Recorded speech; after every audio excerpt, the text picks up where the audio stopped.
Hey guys, what's going on? This is Raven Eyes here, and welcome to the channel. I wanted to talk about Tower Fantasy and the release of Cobalt-B because I feel like with her release, she kind of marks a huge change in what the future content of this game might hold. And Now let's get started. If you look over here, you can see I have her 3-star advancement skin, and that's because I felt like her 3rd-star advancement was the first. Unfortunately, this is the first gameplay changing mechanic that she has with her advancement because, well, let's just start from the top, right? Good things, she got buffed, right? More shatter. Uh, got flame resonance in comparison to their CN server counterpart, and that's more damage, which is great. So she's great for putting together with a flame team. Uh, all of her skills got a slight nerf in general, and I think that's just so they keep her damage a little bit more similar to the other units in the game that we already have. With the initial release of this game, because everyone said no power creep, and they're trying to make the global servers more balanced. That's good. Moving on. Her first advancement, each round a barrage deals additional damage equal to 2% of the target's current HP, right?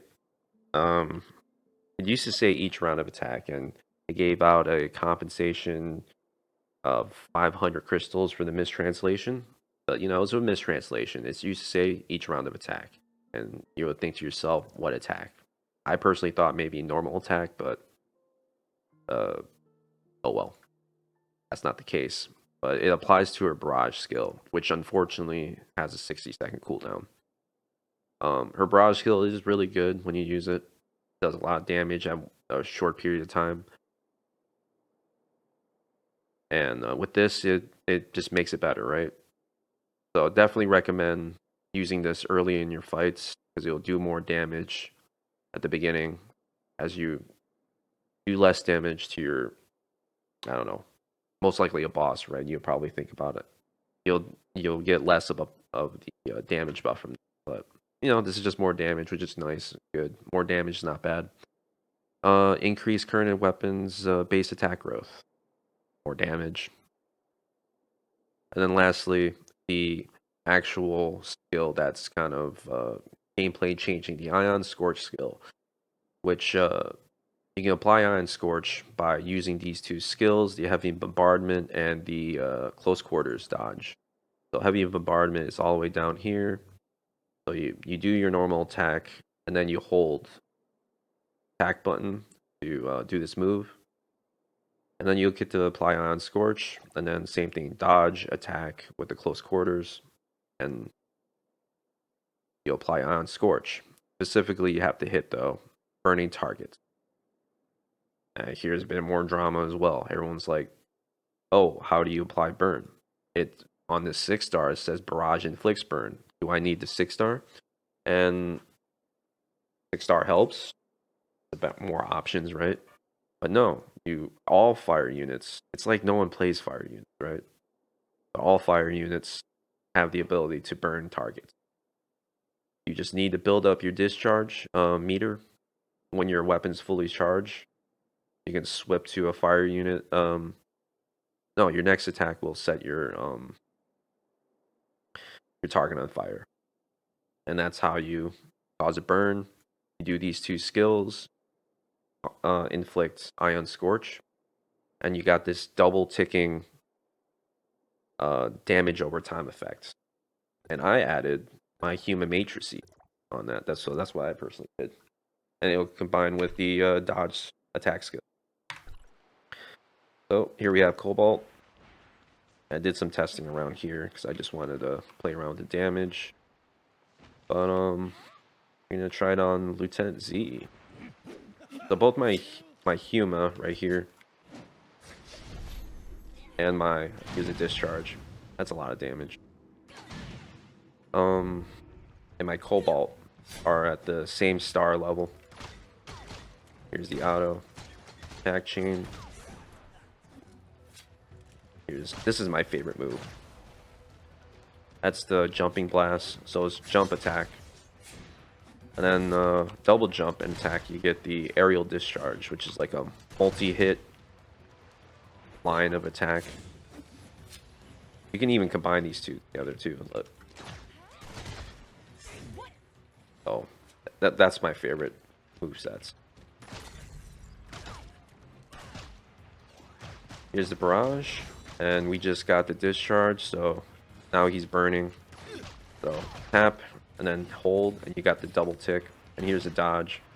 1, 2, 3. Well, that's how I'm choosing the player. Let's see.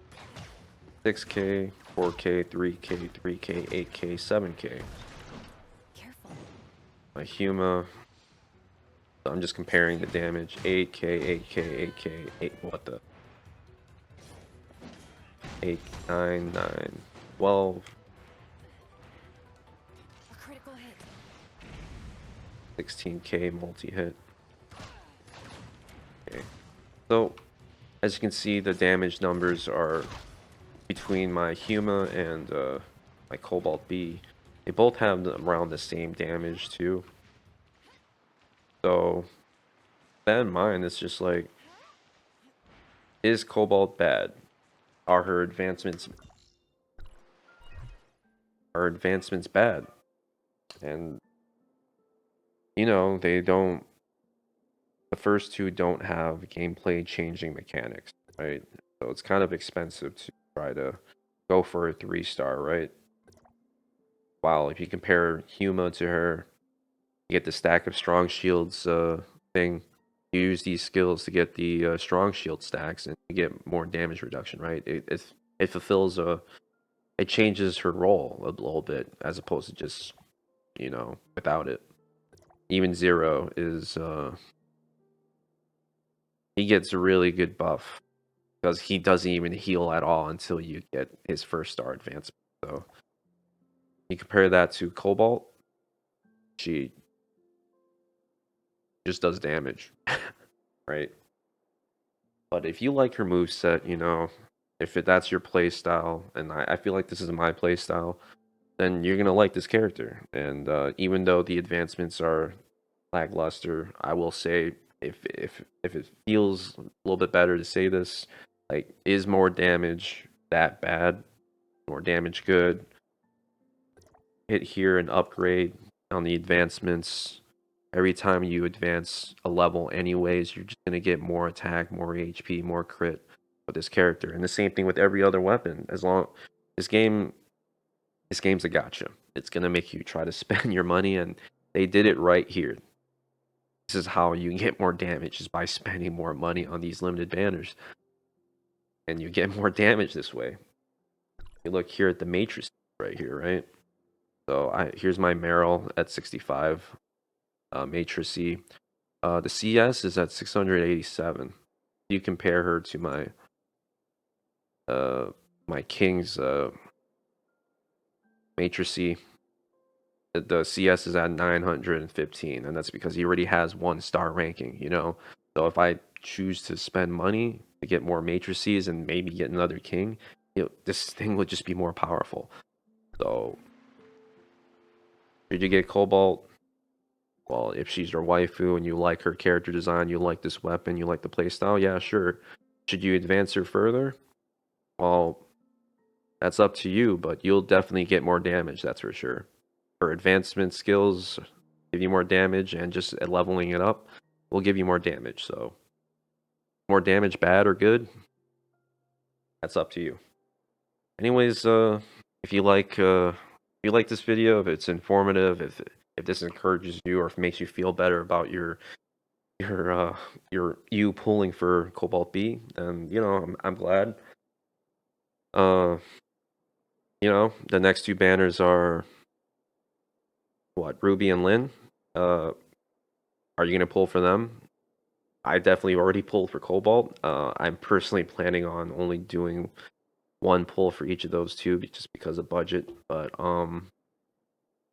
yeah.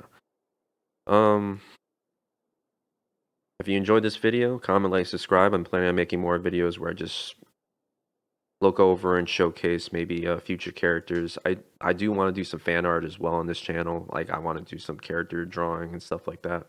I really like the setting and the cyberpunk aesthetics of this game, so it's just, like just super appealing to me. So yeah, if you like the kind of content that will be in the future in this channel, definitely comment, like, subscribe. I hope I can interact with you guys a little bit more, and I wanted to start this YouTube channel just so I can, I don't know, connect with the Tower Fantasy community a little better.